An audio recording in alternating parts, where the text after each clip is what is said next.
Nobel Laureate Muhammad Yunus has been sentenced to 6 months in prison. Why? For violating the country's labour laws. 24 hours back, a Dhaka labour judge found Yunus and 3 of his colleagues guilty of failing to create a welfare fund for their co-workers. Besides Yunus, the 3 guilty include Grameen Telecom director and former managing director Mohammad Ashraful Hassan. The 2 other members of the board of directors, namely Noor Jahan Begum and Mohammad Shah Jahan. So what are the charges against them? There are many, but 3 of them stand out. Number 1, failure to distribute 5% of the company's net profit among workers as stipulated by Bangladeshi law. 2, regularize 101 staff members. And 3, compensate workers for public holidays. These charges against Yunus, who had shown political aspirations in the past, have come as a shock to many.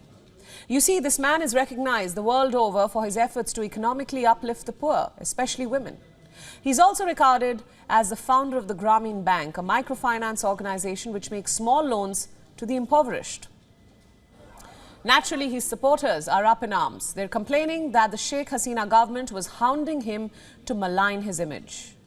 But his critics do not agree. They say this man is no saint. They say his social businesses and ventures have a long trail of corruption. They're calling the labour law violations just the tip of the iceberg. They say there are many more irregularities which Yunus and his team have committed over the years. This is what a leading prosecutor in the case told newspapers. Allow me to quote.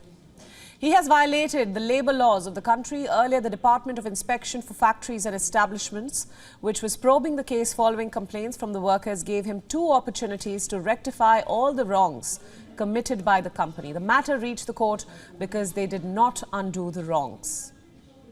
As for the jail sentence and whether it was a bit too much, the prosecutor said the judgment was not motivated as the law in Bangladesh applies equally to all Bangladeshis. Fair enough. In any case, Yunus won't have to serve the entire sentence. The court granted him and 3 others a month's bail after they furnished bonds worth 5,000 takas each. Now, here's the thing. The Nobel laureate is believed to have had a personal issue with Bangladesh's Prime Minister Sheikh Hasina. He once shared a good rapport with her, but ever since the government removed him as the head of the Grameen Bank, he has sort of fallen out of favour.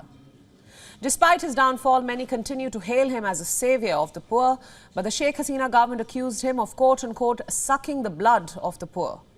They released reports showing how the bank he ran charged abnormally high interest and used strong-arm tactics to recover loans. In a nutshell, Muhammad Yunus is a man of contrasts and contradictions. He is worshipped by some, loathed by some, and considered corrupt by many. Some even say that he has survived for so long because of his high-profile friends in the West. They say he used his connections to boost his own image and defame Bangladesh.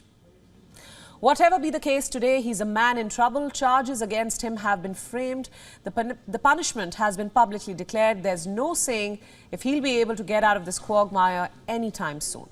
WION World is now available in your country. Download the app now and get all the news updates on the move.